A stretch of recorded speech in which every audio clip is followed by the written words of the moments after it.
আমরা কয়েকদিন ধরে কিছু মানুষের কার্যক্রম লক্ষ্য করছি, উদ্বেগের সাথে লক্ষ্য করছি যে তারা ইনিয়ে বিনিয়ে কিছু সাংবাদিক, ইনফ্লুয়েন্সার, সোশ্যাল মিডিয়া অ্যাক্টিভিস্ট এরকম অনেকেই দেখছি যে ইনিয়ে বিনিয়ে একটা জিনিস বোঝানোর খুব চেষ্টা করছে যে জিনিসটা খুবই হাস্যকর। বাংলাদেশে টো বলে কোনো কিছু নাই, ভারতীয় আধিপত্যবাদ এই দেশে কোনোদিন হয় নাই। এর সাথে আবার এমন কিছু রাজনৈতিক দলও এটাকে হাস্যকর পরিস্থিতিতে নিয়ে গিয়েছে, যারাই এতদিন ধরে এই ভারতের গোয়েন্দা সংস্থা, ভারতের আধিপত্যবাদের বিরুদ্ধে কথা বলেছেন। তো ওই যে একটা কথা আছে না, যে যে যায় লঙ্কা সে হয় রাবণ। পরিস্থিতিটা অনেকটা এরকম। তো সুখ দেখলে দুঃখের কারণগুলো খুব দ্রুত ভুলে গেলে ওই সুখ কিন্তু বেশি দিন থাকে না, থাকবেও না। আমি একজনকে দিয়ে আজকে উদাহরণটা আপনাদেরকে দেব। এটা ওনাকে দিয়ে যদি দেই, তাহলে মোটামুটি অন্যদের উদ্দেশ্যটা কি সেটা আপনারা নিজেরা যদি একটু চিন্তা করেন, ওইটার সাথে মিলালে সবগুলো আহ বুঝে ফেলতে পারবেন। বিবি নুরুল হক নূর এই দেশের উদীয়মান একজন তরুণ রাজনীতিবিদ ছিলেন। তো ছিলেন কেন বললাম, সেটা হচ্ছে যদি সম্মুখ যোদ্ধা হিসাবে চিন্তা করেন, আমাদের চাইতে তিনি উৎকৃষ্ট মানের আওয়ামী বিরোধী একজন রাজনীতিবিদ বা যোদ্ধা, যেটাই বলেন, অনেক কিছু করেছেন এবং তার প্রতিদানও বাংলাদেশের মানুষ তাকে দিয়েছে। অকুণ্ঠ ভালোবাসা, অপরিসীম ভালোবাসা নুরুল হক নূর পেয়েছেন। না চাইতেই তিনি টাকা পয়সা পেয়েছেন। আমি নিজেও আমার এখানে অনেক বন্ধু বান্ধবের কাছ থেকে মানে একটা বিশেষ সংগঠন তারা করেছিল, আমি নিজে বলেছি ভাই ওদেরকে কিছু টাকা দেন। মাঝে মধ্যে এখান থেকে অনেক টাকা পয়সাও গিয়েছে, আমি নিজেও জানি। আমি নিজেও পার্টিসিপেট করেছি, আমার পকেট থেকে টাকাও দিয়েছি, তার পক্ষে কথা বলেছি অনেক ভিডিওতে, পোস্টে তার পক্ষে কথা বলেছি। তো উনি যেই ত্যাগ স্বীকার করেছিলেন সেটার জন্য উনি ওনার ভালোবাসাও পেয়েছেন। কিন্তু একটা জিনিস বলে রাখি, বিবি নুরুল হক নূর তিনি একজন সাহসী মানুষ। তিনি ঢাকা বিশ্ববিদ্যালয়ে যেই সময়ে যেভাবে কথা বলেছেন, যেই মার খেয়েছেন, আমি নিজে হলেও মানে ভাব মারার কিছু নাই, আমি নিজে হইলেও ওই ধরনের পরিস্থিতিতে ওইভাবে সামনাসামনি গিয়ে এই মারামারি মার খাওয়া এই পর্যন্ত টিকতাম কিনা আমি জানি না, কিন্তু তিনি সেটা করেছেন। বাট আরেকটা জিনিস বলে রাখি, পৃথিবীতে যত মানে চোর, বাটপার, ডাকাত, তারপরে প্রতারণার সাথে জড়িত যারা ছিনতাইকারী, সাহসী লোক কিন্তু আওয়ামী লীগের লোক কিন্তু সাহসী আছে, বুঝছেন? মানে বেশিরভাগ চোর বাটপার এই একটু উচ্ছৃঙ্খল টাইপের, হিংস্র টাইপের, যাদের ভেতরে কোনো মনুষ্যত্ববোধ কাজ করে, এই ধরনের লোকজন কিন্তু আওয়ামী লীগ করে বেশি। তো সাহস আছে, মার খেতে পেরেছেন, এটা দিয়ে সবকিছু পরিমাপ করা যাবে না। তখনই যাবে যখন আপনার সবকিছু দেশের জন্যই হবে। একটা সময় এসে মানুষের কাছ থেকে বিকাশের টাকা পয়সা নিয়ে ভাইকে গাড়ির ডিলারশিপকে করে দেয়া, কাতারে যায় তারপরে ব্যবসা করা, দুবাইতে গোল্ড স্মাগলারদের সাথে ব্যবসার পার্টনার নেয়া, এগুলি করলে ওই সাহসটা আমাদের কাছে মনে হইতে পারে দেশের জন্য না, আপনার নিজের ফেম, নিজের জেদ, নিজের ক্ষমতা আপনার কাছে নেয়ার জন্য, ক্ষমতায় যাওয়ার জন্য আপনি এটা করেছেন। আপনি অস্বীকার করতে পারবেন যে আপনি মুসাদের সাথে দেখা করেন নাই, এটা অস্বীকার করতে পারবেন। আপনি অস্বীকার করবেন, যে বলবেন যে আমি এটা দেখা করি নাই, করতে পারবেন না। কেন করেছিলেন, কোন পরিস্থিতিতে? কোনো পরিস্থিতিতে আপনি করতে পারেন সেটা, কিন্তু আপনি করেছেন। আপনার বাংলাদেশের মানুষ, আমার মনে হয় এর চাইতে বেশি কিছু আর দরকার নাই আপনার মতো একজন ভণ্ডকে পরিচয় করার, চেনার জন্য। ওইটাই এনাফ, গুড এনাফ। এখন এরপর আপনি রাজনীতি করছেন, আমরা কিন্তু তেমন কিছুই বলছি না। আপনার মতো আপনি করেন, সব চিটার বাটপার দিয়েই তো রাজনীতিটা চলছে এই দেশে। আপনার মতো আরেকটা ছোট চিটার হইলো, যোগ হইলো, সমস্যা কোথায়? কিছু সময় তো আপনি হাসিনের বিরুদ্ধে কথাবার্তা বলেছেন, গুড, করেন, কোনো সমস্যা নেই। হঠাৎ করে এসে আপনি আমাদের বিরুদ্ধে কথা বলা শুরু করলেন। আপনাদেরকে বলে রাখি, ওনার সাথে তো আমার এই মানে গতকালকে ওনার সাথে আমার টেক্সট চালাচালি হয়েছে। উনি টেক্সট পাঠিয়েছেন, একটা মেসেজ পাঠিয়েছেন, কি পাঠিয়েছেন, কি বলতে চেয়েছেন ওটা আমি শেষ অংশে বলছি আপনাদেরকে। তো ওনার সাথে ভালো সম্পর্ক। এর মাঝখানে একবার ওই যে মুসালের সাথে দেখা করার পরে আমি ওনার বিরুদ্ধে একটা ভিডিও করেছিলাম, উনি কিভাবে মানুষের কাছ থেকে টাকা পয়সা টয়সা নেয় এটা নিয়ে। তারপরে আবার ওনার সাথে সম্পর্কটা উনি ভালো করেছেন। তা আমি চিন্তা করেছি খামাখা ওর সাথে ঝামেলায় যাওয়ার দরকার নেই, ঝামেলায় যায়নি। হঠাৎ করে এসে আপনি 2 দিন আগে বিদেশে বসে থাকা ইউটিউবার, ফেসবুকার এরা হচ্ছে গিয়ে বাংলাদেশে পরিস্থিতি ঘোলা করার চেষ্টা করছে। এইটা আপনি আরো 10 মাস আগে বলেন নাই কেন? তখন দিয়ে আমাদের কাছে হেল্প চাইতেন, বিভিন্ন প্রোগ্রামের দিতেন, লিঙ্ক টিঙ্ক দিতেন, তখনই বলতেন। তখন বললে বুঝতাম যে না, আসলে আমরা কোথায় এই দেশে বিশৃঙ্খলায় তৈরি করতে চাই। আপনি সেখানে আরো কিছু খুব গুরুত্বপূর্ণ কথা বলেছেন। এই ল অ্যান্ড অর্ডার এটা তো এখনো মব জাস্টিস দিয়ে চলছে অনেক ক্ষেত্রেই। সেনাপ্রধান কেন বলছেন যে এই সমস্ত মব জাস্টিস চলতে দেওয়া যাবে না, এবং আমরা নির্বাচনের কথা বলছি, উনিও নির্বাচনের কথা বলছে। এটা তো দোষের কিছু না। অযথা সেনাবাহিনীকে আপনার আরেকটা মুখোমুখি অবস্থানে দাঁড় করিয়ে একটা জনগণের মাঝে বিভ্রান্তি তৈরি করার তো কোনো মানে নাই। আজকে বিএনপির আমি জানি না, আজকে এই বর্তমান তথ্য প্রযুক্তির এই যুগে সাইবার যুদ্ধ মোকাবেলা করার জন্য তাদের প্রস্তুতি কি? তাদের নেতাদের চরিত্র হনন করা হচ্ছে, যাকে তাকে রয়্যাল এজেন্ট বানিয়ে দিচ্ছে, ষড়যন্ত্রকারী বানিয়ে দিচ্ছে। আর এই যে একজন ইউটিউবার, ফেসবুকার, এরা হচ্ছে দেশপ্রেমিক। দেশের বাইরে থেকে এরা আপনার দেশ স্বাধীন করে ফেলেছে, সিনিয়র নেতাদের চরিত্র হনন করছে। এইগুলো নিয়ে আমি জানি আপনাদের এগুলো কনফিউজ করে কিনা। তো এইভাবে যদি মানুষের মাঝে বিভ্রান্তি তৈরি করে, তাহলে তো মানুষ বিভ্রান্তিতে পড়বে। কথায় কথায় একে ওকে র ট্যাগ লাগায় দেয়। র ট্যাগ লাগায় দেয় মানে কি? আমরা তারেক রহমানের র বলছি নাকি, কারণ খালেদা জিয়াকে বলছি, ভারতের চর বলছি কখনো? সালাউদ্দিনকে কেন বললাম? ওই মির্জা আব্বাসের সাথে গ্যাঞ্জাম। মির্জা আব্বাসে তো আমরা রয়ের লোক বলি নাই। ওই গোয়ারশর চন্দ্র রায়, তারে রয়ের লোক বলি, এরে বলছি। ফখরুলরে বলি। বিএনপিতে তো হাজার হাজার লক্ষ লক্ষ কোটি কোটি মানুষ, কই বলি না তো? ওই শামা ওবায়দরে বলছি। এদের বলি কেন? নিশ্চয় কারণ আছে। সবাইরে তো বলি না, আপনারও তো বলি নেই। আপনার বিরুদ্ধে যখন কথা বলছে তখন আপনি এই যে ওদের ওই অন্য দেশের গোয়েন্দা সংস্থার সাথে দেখা করে আসেন, আপনারা কিন্তু আমরা রয়ের লোক বলি নাই তখনও। তো যাদেরকে বলি তাদের পেছনে নিশ্চয়ই কারণ আছে।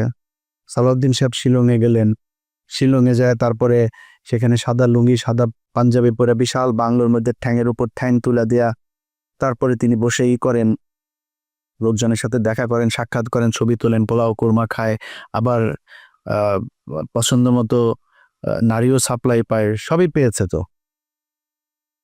কিছুই হয় নাই। দেশে আসার পরে আজকে 10 মাস আপনাকে যদি এইভাবে কোনো একটা দেশের গোয়েন্দা সংস্থা ওই দেশে তুলে নিয়ে যাইতো, সেটা আপনার দেশের যারা যারা, যে আইন শৃঙ্খলা বাহিনীর সদস্য যারা যারা এটার সাথে জড়িত, ওই দেশের যারা জড়িত, দুই পক্ষের বিরুদ্ধে আপনি অভিযোগ করবেন না? 10 মাস হয়ে গেল।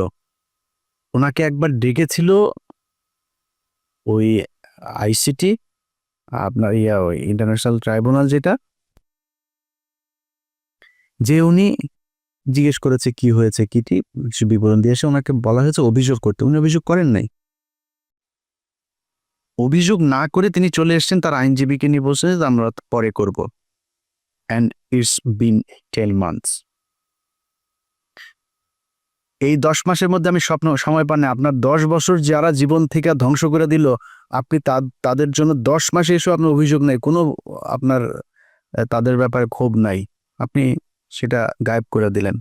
এখন আমি যখন এটা নিয়ে আলোচনায় আনলাম, আপনার ওনার আইনজীবী একটা পোস্ট করেছেন। এই ব্যক্তি বলেছেন যে উনি সময় পান না, এটা সালাউদ্দিন সাহেবের দোষ না। ওনাকে বলেছেন সালাউদ্দিন সাহেব আগে, উনি সময় পান না, এই জন্য করা হয়নি। এটা মানুষ খাবে। তো ভিপি নুরুল হক নূর, উনি খুব কষ্ট লাগলো ওনার। ওইটা শোনার পরে কিন্তু আমার মনে হইল যে সামথিং ইজ রং দেয়ার।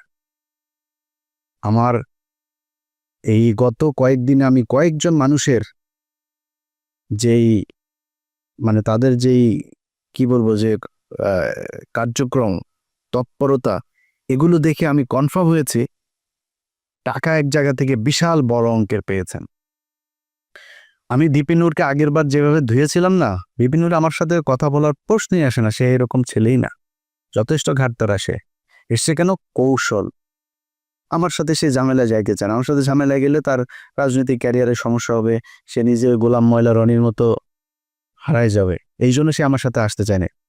তো আসলো, এসে তারপর আমারে নিয়া যা মনে চায়, আমাদের সবাই, আমি কনক সরোয়ার, পিনাকি ভট্টাচার্য, আমাদেরকে যা মনে চায় তাই বলল।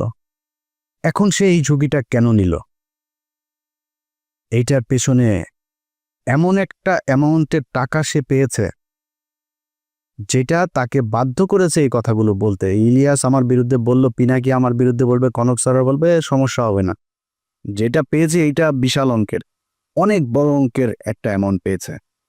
আরেকটা ছিল ওই যে তারেক, এও হঠাৎ করে এসে বলল, এরা তো ভাই কিছুই করতে পারেনি, সর্বোচ্চ কি পাবে? ধরেন বিএনপির সাথে যদি মিলে, বিএনপি বলবো ওকে বাপ তোমার আমি পটুয়াখালীতে একটা আসন দিলাম, ওইটারে বলবে ভাই তোমারে আমি করি, তোমার এমপির সাথে মিলামিশা কিছু কাজ টাজ দিব না, টেন্ডার দিব না। তারা কেউ তো দিবে না, কেউ কোনো দলের সাথে যদি যা লাগে যে আমরা তোমাদের সাথে থাকবো, ওর একক একটা পাবে না। নূর হয়তো একটা পাইতে পারে, ওরা ওইটাও দিবে না।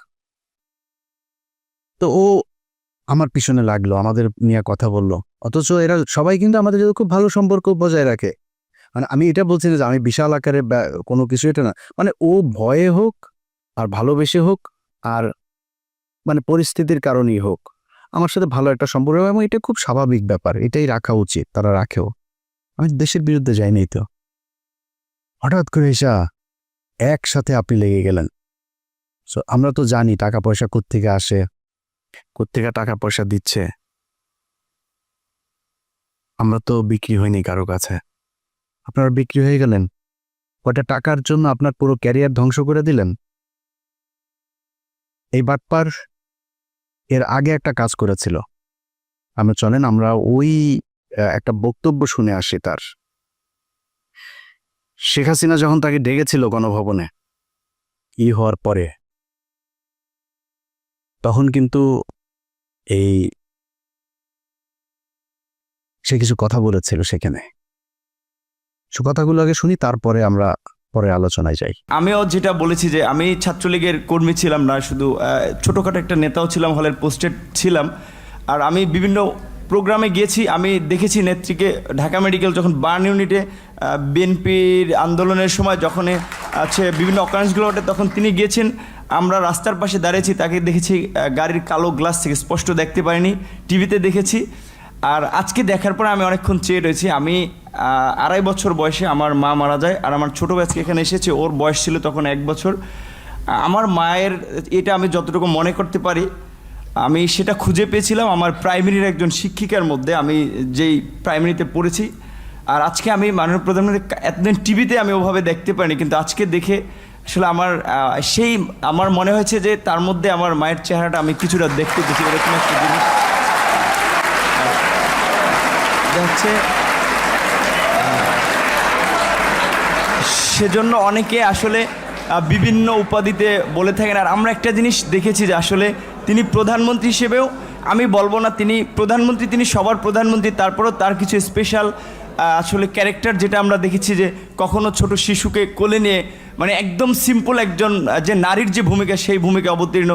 আবার যখন দেখেছি আন্দোলন সংগ্রামে, মানে তার শুনেছি ওই সময়ের তার সেই মানে ছাত্র রাজনীতি থেকে উঠে এসেছে, তার কৃতিত্বের কথা আমরা শুনেছি। আর বঙ্গবন্ধুর কথা তো এটি আসলে তো শুধু আমরা না, সারা বিশ্বের মানুষ জানে। আর তার সুযোগ্য কন্যা যদিও শেখ রেহেনা আপা আমরা রয়েছে, কিন্তু এটি তো আমরা মানে সবার মধ্যে সব গুণ এককভাবে থাকে না, কিন্তু আপা আমরা মনে করি যে আসলে যেটা বঙ্গবন্ধুর মধ্যে অনেকে বলে যেটা ছিল, তার পুরোটা মনে হয় যে আমাদের নেত্রী পেয়েছেন। আমার আপার প্রতি অনুরোধ থাকবে যে আসলে অনেকে, যেটা আমি আপা বলতে চাইনি, কারণ আমি আসলে মানে মায়ের ওই জায়গাটাকে তাকে রাখতে চেয়েছিলাম, কিন্তু সবাই ছাত্রলীগ আমিও যেটি করেছি সবাই আপা আপা বলে, এই জন্য আমার মুখ থেকে অটোটা বের হয়েছে যে আমার ছাত্রলীগের ভাই বন্ধুরাও কেন যেন আমাকে আসলে জামাত শিবির বানানোর জন্য তারা খুব একটি অপপ্রচার করেছিল। তাদের ছাত্রলীগের এতগুলো এরকম একটা পোস্টে থাকা অবস্থায়, আর আপনারা দেখেছেন যে আমার পরিবারের, আমি আশা করি যে মাননীয় প্রধানমন্ত্রীর কাছে আমার পরিবারের সকলের মোটামুটি একটা তথ্য আছে, সেখানে দেখেছেন যে আমার পরিবার আসলে মানে পুরো পরিবারে ছিল আওয়ামী ব্যাকগ্রাউন্ডের। কিন্তু আসলে আমি অনেক কথাই বলতে চেয়েছিলাম, কিন্তু আবেগ ভালোবাসায় অনেক কিছুই ভুলে যাচ্ছি। জয় বাংলা, জয় বঙ্গবন্ধু। আর আমি প্রধানমন্ত্রীর অনেকটা প্রোটোকল, এই কারণে আমি অনেকটা আমার একটু ইচ্ছা ছিল যে বঙ্গবন্ধু শেখ মুজিবুর রহমানকে কখনো তো দেখিনি, তার কথা শুনেছি। আর তার গান যেটি আমি ক্লাস 5-এ একটা গান খুব ভালো লেগেছিল, আমাদের স্কুলের মাঠে মুক্তিযোদ্ধা সংসদ সন্তান কমান্ডের আয়োজনে একটা প্রোগ্রাম ছিল, ওখানে এরকম একটা গান ছিল, যদি রাত পোহালে শোনা যেত বঙ্গবন্ধু মরেনি, তাহলে আমরা পেতাম জাতির পিতা বিশ্ব পেত মহান নেতা, এরকম একটি গান। আর বঙ্গবন্ধুর প্রেমে তো সবাই পড়েছে। আর যেহেতু আমি বলেছি আমার মাকে আমি সেই 2.5 বছর বয়সে হারিয়েছি, আমাদের প্রথমে আমার ইচ্ছা ছিল যে আমি মাননীয় প্রধানমন্ত্রীকে, যেমন ভারতের নরেন্দ্র মোদী আমরা দেখেছিলাম মাননীয় প্রধানমন্ত্রী যখন গিয়েছেন কোনো রকম প্রোটোকল ব্রেক করেই তিনি তাকে ওয়েলকাম জানিয়েছিল, আমার একটা ইচ্ছা ছিল তাকে মানে একদম ঝটিকা আগে তাকে সালাম করাটা। কিন্তু আমি ভাবছি তার পিছনে যেহেতু তার নিরাপত্তা রক্ষীরা রয়েছে, সেটা বিঘ্ন ঘটবে কিনা, এই জন্য আমি যাইনি। আমি একটু প্রধানমন্ত্রী আপনাকে একটু, যেহেতু আমার মা নাই, আমি বলেছি আমার সেই মাতৃত্বের ছায়াটা আমি দুজনের ব্যক্তির মধ্যে খুঁজে পেয়েছি, সেটা আমার শিক্ষিকা এবং হচ্ছে আপনি। আমি একটু আপনাকে সালাম করতে চাই।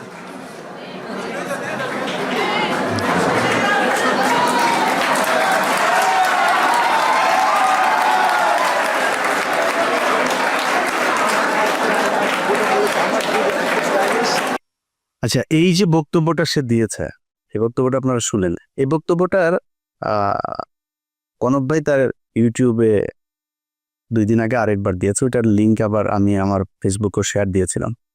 তো শেয়ার দেওয়ার সেটা আবার তার চোখে পড়েছে, পড়ার পরে সে সকাল থেকে কিন্তু আমি ভিডিও যখন রেকর্ড করছি, এটা হয়তো আপনারা কালকে দেখবেন, সে সকাল থেকে কনক ভাইকে অনেকবার ফোন দিয়েছে। আমি কনক ভাইয়ের সাথেই ছিলাম, অনেকবার ফোন দিয়েছে সে। ও আমরা অন্য আলাপে ছিলাম, ফোন টোন ধরা হয়নি কার। একটু পরে সে তার ফেসবুকে পোস্ট করেছে, এসব ইউটিউবাররা তার পিছনে আগেও লেগেছিল, সে পাত্তা দেয় নাই, একটা পোস্ট করেছে সে তার ফেসবুকে। তো সে আমাকে একটা লিঙ্ক পাঠিয়েছে, এর কিছুক্ষণ আগে আবার একটা লিঙ্ক পাঠিয়েছিল আমাকে, সে ব্যাখ্যা দিয়েছে। সে ব্যাখ্যায় সে বলেছে, কি বলেছে চলেন ব্যাখ্যাটা আগে শুনি। ওই যে শেখ হাসিনার ওইখানে গণভবনে গিয়ে যে বক্তব্য দিয়েছিল, সেটা ব্যাখ্যাতে তার জবাবটাতে আপনারা সন্তুষ্ট হন কিনা চলেন শোনা যাক। আমার কাছে ফোন আসলো তৎকালীন প্রধানমন্ত্রীর কার্যালয়ের থেকে, যে ডাকসুর সমস্ত প্যানেলকে তিনি চায়ের আমন্ত্রণ জানিয়েছে। যাওয়ার সিদ্ধান্ত নেওয়ার আগেই তখন আমার বাবাকে এই পটুয়াখালী থেকে ঢাকায় নিয়ে আসা হয়, এবং নিয়ে এসে তাকেও কিছুটা আসলে যে আতঙ্কিত করা হয়, আপনার ছেলে যদি না যায় আপনার ছেলেকে মেরে ফেলতে পারে। যে দেখেন খালেদা জিয়ার মতো একজন বিশাল মাপের নেত্রী, তাকে জেলে নিয়েছে, বিএনপির নেতাকর্মীরা কি আন্দোলন করে তাকে বের করতে পেরেছে? সে যদি না যায় এটার জন্য তার পরিণতি কিন্তু চরম আসলে খারাপ হতে পারে। তো এখন আমার মা নেই, তো আমার বাবা আসলে এক প্রকারে আমার বলা চলে যে খুব ক্ষমা চাওয়ার মতো, যে বাবা আমি তো তোদেরকে মানুষ করেছি, আমি তোদের কাছে কিছু চাই নাই, বলি নাই, তোরা বিশ্ববিদ্যালয়ে পড়স, আমি তোর একটা অনুরোধ করি যে যেহেতু প্রধানমন্ত্রীর পক্ষ থেকে দাওয়াত করা হয়েছে, গণভবনে যাও। উনি স্বাভাবিকভাবেই যে একজন মায়ের জাতি, তো ওনাকে তুমি সেভাবেই সম্মান করবা। আমার বাবাই আমাদেরকে তখন মায়ের আদর বাবার আদর দুটো দিয়ে বড় করেছে। তখন আসলে আমি খুব একটা দায়বদ্ধতার মধ্যে পড়ে যাই যে আমার বাবার কথা বা বাবার একটা আকুতি, বা আমি নিজে যে ক্যারেক্টারের বলা চলে, সেটা আমার বাবার অনুরোধের কারণে। এবার আপনারা বলেন, তার এই যেটা সে বলেছে এটাতে আপনারা সন্তুষ্ট কিনা? আপনারা নিজের কাছে জিজ্ঞেস করেন। দেখেন, তাকে নাকি তার বাবাকে চাপ দিয়ে তারপরে তাকে সেখানে যেতে বাধ্য করেছে। বাবাকে আপনার কি মনে হয় বিপি নূর যা যা করেছে সেটা যদি সাজানো নাটক না হয়, আমার তো মনে হয় প্রতিটা ঘটনাতেই তার বাবা মাকে চাপ দিয়েছে। আরে ভাই, আমার বোনের হাজবেন্ডকে চাকরি থেকে বের করে দিয়েছে, আমার ভাইদেরকে একবার ওই জেলায় একবার ওই জেলায়, আমার ভাইরে কনস্টেবল আমার বাসার নিচে যায় দোতলা থেকে ডাক দেয়, এই নিচে নেমে আয় আমার ভাইরে। তো আমি ওইটার নাম টাম কোনো কিছু জানি না, ওই কনস্টেবল আর সাব ইন্সপেক্টর ওরা আমি খুঁজতেছি যে কারা কারা গিয়েছিল ওই দিন আমার ভাইরে, ওরা টুকারি করে কথা বলে তারপরে নিচে নামতে বসছিল। আমি তো জানি যে প্রশাসন কি করে। আপনার আব্বারে ওই দিন প্রেশার দিল, আপনার হাতে পায়ে ধরলো আইসা, আর আপনি তার পক্ষে।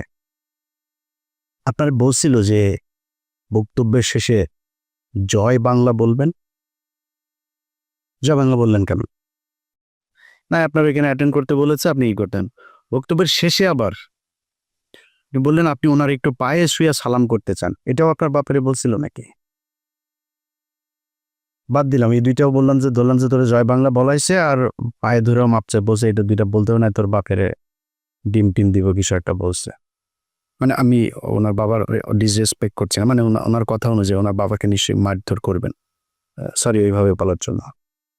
তো ধরলাম এটা আপনার বাবাকে মানে রিমান্ডে নিবে, মারধর করবে এরকম বলেছে। আপনার বলছিল যে আপনার মায়ের মতো শেখ হাসিনা, দুইজন মানুষ, আপনি বড় হয়ে দেখেছেন আপনার মায়ের মতো শেখ হাসিনা, এরে পিপি নূর। শেখ হাসিনা কারোর মায়ের মতো হইতে পারে না, এই পুরো দুনিয়ার মধ্যে ওই ওয়ান পিস। শেখ হাসিনার এই পিস আর সারা পৃথিবীতে জীবনে কোনোদিন জন্ম হয় না এই ফেরাউনের মতো, এটাই এক পিস, এটাই এখন এই পিস সারা দুনিয়ায় নাই, সামনে আর আসবেও না। তোর মার মতো দেখতে কেমনে হলো, তুই কেমনে বুঝলি যে তোর, আর বলে যে সে ছোটবেলায় মারা গিয়েছে, ছোটবেলায় মারা যায় তোর মার এই বয়সে, ওর বয়স তো এখন ৭৪ বছর বয়স, তুই এখন এসে কেমনে বুঝলি যে তোর মায়ের মতো? বললো এই যে নাটকগুলি, তো এগুলিতে আমরা বুঝি যে আপনি আগেও সেল হয়েছিলেন, সেদিন ওইখানকার এসএসএফ এর একজনের কাছে শোনা আপনি ব্যাগ নাকি নিয়েই বের হয়েছিলেন। সত্য মিথ্যা এটা আপনি বলতে পারবেন, কি হয়েছিল, কেন এত কিছু করেছিলেন। আমরা যেটা বলতে চাই, অ্যালার্মিং যেটা, আপনি কি করেছেন না করেন সেটা একান্ত ভাই আপনার ব্যাপার। যেটা অ্যালার্মিং, এই ধরনের ছোট ছোট রাজনীতিবিদরাও যদি নাকি বিদেশি গোয়েন্দা সংস্থার টাকা নিয়ে সেই গোয়েন্দা সংস্থার পক্ষে কাজ করার জন্য এইভাবে উঠে পড়ে তারপরে লাগে, এটাই দেশের অস্তিত্বের জন্য চরম হুমকি। এই দেশের সেই ৭১ থেকে শুরু করে এই পর্যন্ত এই গোয়েন্দা সংস্থা ভারতীয় এরা আছে, ছিল, এরা থাকবেও, এদের কার্যক্রম এরা চালাই যাবে। এই যে ২ দিন ধরে আপনার জামায়াত নেতা এটিএম আজহার, তিনার মুক্তির পরে দেখবেন ওই যে ৩-৪ জন লোকজন নিয়ে তারপরে বাম এসে, সংস্কৃতি কর্মী এসে, শিবিরের ভাইদের বলবো পাছাটা উদাম কইরা লাল বানায় দেবেন। যেটা নামে আসবে এই বিচার পৃথিবীর ইতিহাসের সবচাইতে নিকৃষ্টতম, এই ধরনের কোনো ঘটনা ছাড়া ঘটনা বানায় এইভাবে জলজ্জান্ত মানুষকে একটা গণতান্ত্রিক দেশে কোনো সরকার এইভাবে এই সভ্য সমাজে ফাঁসি দিতে পারে, এই নিকট অতীতে এই পর্যন্ত এই পৃথিবীতে এই ঘটনা ঘটে নাই, যেটা শেখ হাসিনা ঘটিয়ে গেছে। শুধুমাত্র রাজনৈতিক প্রতিদ্বন্দ্বিতার কারণে তাদেরকে হত্যা করা হয়েছে। আমি মনে করি এই জামায়াতের যে নেতাদেরকে হত্যা করা হয়েছে তাদের পরিবারের কাছে রাষ্ট্রীয়ভাবে ক্ষমা চাইতে হবে, এই বিচার কার্যের সাথে যারা ছিল তাদের সবার বিচার করতে হবে এবং ওই পরিবারকে যথাযথ ক্ষতিপূরণ দিতে হবে। এটার বিরুদ্ধে যারা যারা কথা বলছে, এখন যারাই মাঠ গরম করার চেষ্টা করছে, সব কয়টা রয়ের টাকা খায় তারপরে করছে। তারা টাকা দেয়, এই যে সচিবালয়ে দেখেন ভাই, পাশার মধ্যে লাথিতে বার করে দেন সচিবালয়, চাকরি নেওয়ার জন্য পোলাপান বসে আছে, সচিব নাই তাও বানাইতে আপনার সময় লাগবে। আরে ভাই, এই যেগুলি এখন আন্দোলন করছে আর এই আন্দোলন করছে তাদেরকেও যে আমি খুব বেশি দোষ দিব তা না, হঠাৎ করে এসে এই অধ্যাদেশ দেওয়ার কারণটা কি, এটা কেন দিলে, এটার পেছনে আমার মনে হয় দেখা উচিত। তো এই মাঠ যারা গরম করার চেষ্টা করে এখন কোনো কারণ ছাড়া, এদের ব্যাপারে আমি মনে করি এনসিপি, জামায়াত ইসলাম, ছাত্রদল সবারই মাঠে থাকা উচিত, খুব তীক্ষ্ণ নজর রাখা উচিত। যে বিষয়টা নিয়ে কথা বলেছি সেটা দিয়ে শেষ করি ভাই। আপনাদের টাকা পয়সার দরকার আছে আমি জানি, ভিপি নূর আপনি অনেক সম্মান পেয়েছেন এই দেশে, আমার মনে হয় ওইটা নিয়ে সন্তুষ্ট থাকলে অনেক বেশি ভালো হইতো। অনেক টাকার মালিক হইতে পারেন নাই, অনেক টাকার মালিক হওয়ার দরকারও নাই। আপনার এক সময় টাকা পয়সা ছিল না, আপনার টাকা পয়সা দিয়ে এই দেশের মানুষ চালায় নাই, তখন কিন্তু এই দেশের মানুষ আপনার বিকাশ নূর বলে নাই।